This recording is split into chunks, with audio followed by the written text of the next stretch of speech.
যমুনার ভেতরে কি হয়েছিল? আজ সকাল ৯টা থেকে ঘেরাও। এর আগেই বাজেট উল্টে নবম পে স্কেলের গ্যাজেট। পুরো ভেতরের খবর। বন্ধুরা, বিস্তারিত আলোচনায় যাওয়ার পূর্বে এখনও যারা চ্যানেলটি সাবস্ক্রাইব করেননি, দয়া করে এক্ষুনি চ্যানেলটি সাবস্ক্রাইব করে বেল বাটনটি অন করে দিন। আজকের এই খবরটা বুঝতে হলে আমাদের একটু পিছনে যেতে হবে, কারণ আজ যমুনা ভবনের ভেতরে যা ঘটেছে সেটা কোনো হঠাৎ নেওয়ার সিদ্ধান্ত নয়। এটা ছিল দীর্ঘদিনের জমে থাকা চাপ, লাগাতার আন্দোলন, প্রশাসনিক অচলাবস্থা আর রাজনৈতিক বাস্তবতার একসঙ্গে বিস্ফোরণ। আজ সকাল ঠিক ৯টা বাজতেই যমুনা ভবনের ভেতরে একটি অত্যন্ত গুরুত্বপূর্ণ বৈঠক শুরু হয়। এই বৈঠকের বিষয়ে আগেই কোনো আনুষ্ঠানিক ঘোষণা ছিল না, কিন্তু সকাল থেকেই যমুনা ভবনের নিরাপত্তা ব্যবস্থা অস্বাভাবিকভাবে জোরদার করা হয়। ভেতরে বাইরে কর্মকর্তাদের চলাচল সীমিত করা হয়, সাংবাদিকদের প্রবেশে কড়াকড়ি, আর প্রশাসনিক ভবনের আশপাশে বাড়তি নজরদারি। সব মিলিয়ে স্পষ্ট বোঝা যাচ্ছিল ভেতরে বড় কিছু হতে যাচ্ছে। বৈঠকের শুরুতেই উপস্থিত ছিলেন প্রধান উপদেষ্টা এবং অর্থ উপদেষ্টা। সূত্র বলছে, বৈঠকের প্রথম ১ ঘণ্টা শুধু একটি বিষয় নিয়েই আলোচনা হয়েছে। আজ যদি কোনো দৃশ্যমান সিদ্ধান্ত না আসে, তাহলে আন্দোলন আর নিয়ন্ত্রণে থাকবে না। শুধু কর্মচারীরা নয়, পুরো প্রশাসনিক কার্যক্রম থমকে যাওয়ার আশঙ্কা তৈরি হবে। সরকারি দপ্তরগুলো কার্যত অচল হয়ে পড়বে, মাঠ প্রশাসনে অস্থিরতা তৈরি হবে এবং সবচেয়ে বড় কথা, রাষ্ট্র পরিচালনার ধারাবাহিকতা প্রশ্নের মুখে পড়বে। এই পর্যায়ে বৈঠকে যোগ দেন পে কমিশনের চেয়ারম্যান ড. জাকির আহমেদ। তার উপস্থিতির পর বৈঠক আরও সিরিয়াস রূপ নেয়। তিনি সরাসরি বলেন, পে কমিশনের সুপারিশ বহু আগেই চূড়ান্ত, এখন বাস্তবায়নের দায়িত্ব সরকারের। এবং আজ যদি সিদ্ধান্ত না হয়, তাহলে এটা আর প্রশাসনিক ইস্যু থাকবে না, এটা রাষ্ট্রের আস্থা সংকটের রূপ নেবে।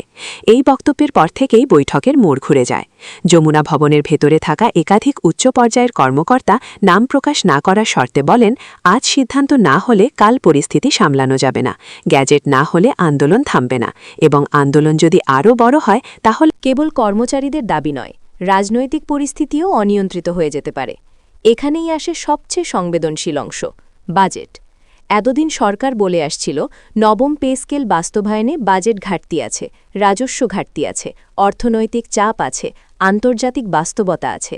কিন্তু আজ সেই যুক্তির আর কোনো জায়গা ছিল না, কারণ বাস্তবতা ছিল একটাই, গ্যাজেট না হলে যমুনা ঘিরাও হবে, এবং ঘিরাও হলে প্রশাসনিক সংকট তৈরি হবে, যা বাজেট সংকটের থেকেও বড় বিপদ। অর্থ উপদেষ্টা বৈঠকে স্পষ্ট বলেন, আমরা বাজেটের ভেতর থেকেই সমাধান বের করব। প্রয়োজনে নতুন করে সমন্বয় হবে, প্রয়োজনে একাধিক খাতের বরাদ্দ কাটছাট হবে। কিন্তু আজ সিদ্ধান্ত না নিলে রাষ্ট্রের ক্ষতি হবে বেশি। এরপর শুরু হয় টানা বাজেট রিভিউ। অর্থ মন্ত্রণালয়ের বিভিন্ন খাত থেকে বরাদ্দ সরিয়ে আনার হিসেব শুরু হয়। উন্নয়ন প্রকল্পের কিছু বরাদ্দ স্থগিত করার আলোচনা হয়, কিছু অপ্রয়োজনীয় ব্যয় কমানোর সিদ্ধান্ত হয়। এমনকি অর্থ উপদেষ্টার নিজস্ব বিশেষ তহবিল থেকেও একটি অংশ যুক্ত করার সিদ্ধান্ত নেওয়া হয়, যেটা ছিল অত্যন্ত অস্বাভাবিক কিন্তু জরুরি।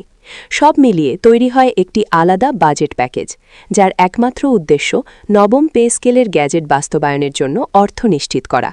এই পর্যায়ে অর্থ উপদেষ্টা আলাদা করে একটি লিখিত নোট প্রস্তুত করেন। সেই নোট প্রধান উপদেষ্টার সামনে উপস্থাপন করা হয়। সূত্র বলছে, প্রধান উপদেষ্টার নোটটি পড়ে কিছুক্ষণ চুপ করে থাকেন। তারপর তিনি বলেন, আর দেরি নয়, আজই সিদ্ধান্ত নিতে হবে, আজই গ্যাজেট চূড়ান্ত করতে হবে, কারণ এটা শুধু কর্মচারীদের দাবি নয়, এটা রাষ্ট্র পরিচালনার প্রশ্ন। এরপরই মৌখিক অনুমোদন আসে, নির্দেশ দেওয়া হয় আজই গ্যাজেট চূড়ান্ত করতে হবে। বৈঠক শেষ হবার আগে প্রধান উপদেষ্টা বলেন, যদি আজ সিদ্ধান্ত না হয়, তাহলে কাল আর আমরা পরিস্থিতির মালিক থাকব না। প্রশাসনকে প্রস্তুত থাকতে হবে, অর্থ মন্ত্রণালয়কে প্রস্তুত থাকতে হবে, জনপ্রশাসনকে প্রস্তুত থাকতে হবে, হিসেব মহানিয়ন্ত্রকের দপ্তরকে প্রস্তুত থাকতে হবে, কারণ আজই গ্যাজেটের কাজ শেষ করতে হবে। এখান থেকেই শুরু হয় পরবর্তী ধাপ। বৈঠক শেষ হবার পরপরই যমুনা ভবনের ভেতরেই একটি ছোট টাস্ক ফোর্স তৈরি করা হয়। এই টাস্ক ফোর্সে জনপ্রশাসন মন্ত্রণালয়ের সচিব পর্যায়ের কর্মকর্তা, অর্থ মন্ত্রণালয়ের বিশেষ প্রতিনিধি এবং হিসেব মহানিয়ন্ত্রকের একজন শীর্ষ কর্মকর্তা যুক্ত হন। তাদের একটাই নির্দেশ, গ্যাজেটের ভাষা, টেবিল, গ্রেড, ভাতা, পেনশন সবকিছু আজকের মধ্যেই ফাইনাল করতে হবে। এদিকে বাইরে আন্দোলনের প্রস্তুতি চলছিল। কর্মচারী সংগঠনগুলো সকাল থেকেই যমুনা ঘেরায়ের ঘোষণা অনুযায়ী লোক জড়ো করছিল। বিভিন্ন দপ্তর থেকে কর্মচারীরা রওনা হচ্ছিলেন। তাদের মধ্যে ছিল দীর্ঘদিনের ক্ষোভ, বঞ্চনার অনুভূতি আর এক ধরনের শেষ লড়াইয়ের মানসিকতা। আর ঠিক এই সময়ে যমুনা ভবনের ভেতরে রাষ্ট্রের হিসেব উল্টে যায়। সরকার বুঝে যায় যে এটা আর কেবল বেতন বাড়ানোর প্রশ্ন নয়, এটা আস্থা ফেরানোর প্রশ্ন, এটা প্রশাসন সচল রাখার প্রশ্ন, এটা রাষ্ট্র পরিচালনার ধারাবাহিকতা বজায় রাখার প্রশ্ন। এখন এই বৈঠকের ফল হিসেবে যে গ্যাজেট প্রস্তুত হয়েছে তার বিস্তারিত অংশে আসি। এই গ্যাজেটে শুধু বেতন নয়, সরকার কর্মচারীদের পুরো জীবনযাত্রার ব্যয় বিবেচনায় নিয়েছে। বাজার দর, বাসা ভাড়া, চিকিৎসা ব্যয়, যাতায়াত ব্যয়, শিশুর শিক্ষা ব্যয় সবকিছু মাথায় রেখে গ্যাজেটের কাঠামো সাজানো হয়েছে। সর্বনিম্ন মূল বেতন 17,000 টাকা।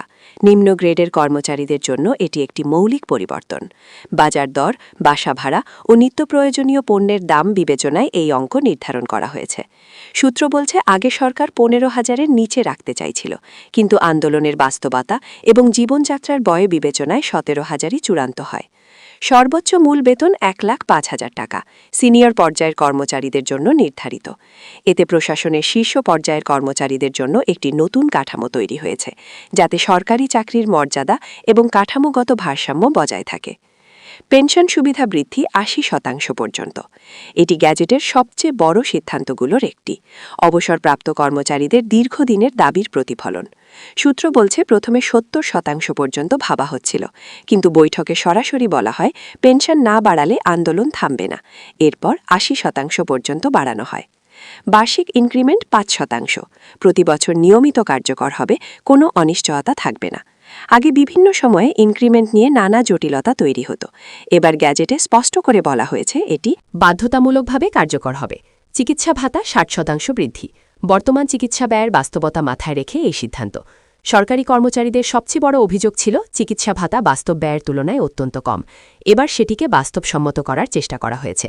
যাতায়াত ভাতা 45% বৃদ্ধি। ঢাকা ও বিভাগীয় শহরের কর্মচারীদের জন্য বিশেষ সহায়তা। বিশেষ করে অফিস যাতায়াত, গণপরিবহন ব্যয় এবং জ্বালানি ব্যয়ের বাস্তবতা বিবেচনায় এই সিদ্ধান্ত। বাড়ি ভাড়া ভাতা গড়ে 77% বৃদ্ধি। এলাকা ও গ্রেড ভিত্তিক সমন্বয় কার্যকর হবে। শহরাঞ্চলে বাড়ি ভাড়ার অস্বাভাবিক বৃদ্ধি এবং সরকারি কর্মচারীদের ভাড়া সংকট সবকিছু মাথায় রেখে এই সিদ্ধান্ত। টিফিন ভাতা মাসিক 5,000 টাকা, সব গ্রেডের জন্য নির্দিষ্ট। আগে টিফিন ভাতা ছিল অনেক কম, যা বাস্তব ব্যয়ের সঙ্গে একেবারেই সামঞ্জস্যপূর্ণ ছিল না। এবার সেটিকে একটি সম্মানজনক পর্যায়ে আনা হয়েছে। এছাড়াও ঝুঁকি ভাতা, শিক্ষা সহায়তা, বিশেষ দায়িত্ব ভাতা, উৎসব ভাতা সবগুলোতেই নতুন করে সমন্বয় করা হয়েছে। সূত্র বলছে গ্যাজেটের সবচেয়ে গুরুত্বপূর্ণ দিক হল এবার ভাতাগুলোকে আলাদা করে ঐচ্ছিক রাখা হয়নি, অর্থাৎ এগুলো ভবিষ্যতে কমানোর সুযোগ কম, বরং কাঠামোগতভাবে বাধ্যতামূলক করা হয়েছে। আরেকটি বড় সিদ্ধান্ত হল বাস্তবায়নের সময়সীমা। গ্যাজেটে বলা হয়েছে আজ থেকেই কার্যকর করার প্রস্তুতি শুরু হবে। নির্দিষ্ট সময়সীমার মধ্যে বেতন কাঠামো, পেনশন, ভাতা সব বাস্তবায়ন হবে, অর্থাৎ এটা আর শুধু ঘোষণার মধ্যে সীমাবদ্ধ থাকবে না। এখন আসি যমুনা ভবনের ভেতরের সবচেয়ে জামাটিক অংশে। সূত্র বলছে বৈঠক যখন শেষের দিকে তখন বাইরে আন্দোলনের চাপ আরও বেড়ে যায়। নিরাপত্তা বাহিনী রিপোর্ট দেয় কর্মচারীরা যমুনার দিকে এগোচ্ছে, ভিড় বাড়ছে, পরিস্থিতি উত্তপ্ত হচ্ছে। এই মুহূর্তে প্রধান উপদেষ্টা বলেন আমরা সিদ্ধান্ত নিয়েছি, এখন আর পেছনে যাওয়ার সুযোগ নেই, গ্যাজেট আজই হবে। এই নির্দেশ পাওয়ার পরপরই ভেতরের প্রশাসনিক মেশিনারি দ্রুত কাজ শুরু করে। কাগজপত্র প্রস্তুত হয়, টেবিল ফাইনাল হয়, গ্রেড কাঠামো বসানো হয়, ভাতা তালিকা ফাইনাল হয় এবং সবচেয়ে গুরুত্বপূর্ণ গ্যাজেটের ভাষা এমনভাবে তৈরি করা হয় যাতে কোনো আইনি ভাঁক না থাকে, কারণ সরকার জানত এখানে ভুল হলে বিপদ হবে দ্বিগুণ। একদিকে কর্মচারীদের ক্ষোভ আর অন্যদিকে অর্থনৈতিক চাপ। তাই গ্যাজেটকে এমনভাবে প্রস্তুত করা হয় যাতে সেটি আইনগতভাবে শক্তিশালী হয় এবং ভবিষ্যতে কেউ সহজে প্রশ্ন তুলতে না পারে। সবশেষে বলা যায় আজ যমুনা ভবনের ভেতরে যে সিদ্ধান্ত হয়েছে তা শুধু একটি গ্যাজেট নয়, এটি আন্দোলন, বাস্তবতা, প্রশাসনিক চাপ এবং রাজনৈতিক বাস্তবতার ফল। জাতীয় নবম পে স্কেল আজ আর কাগজে সীমাবদ্ধ নয়, আজ থেকেই এটি বাস্তবায়নের পথে। যমুনা ঘিরাওয়ের আগেই সরকার সিদ্ধান্ত নিয়ে দিয়েছে, এটাই আজকের সবচেয়ে বড় খবর।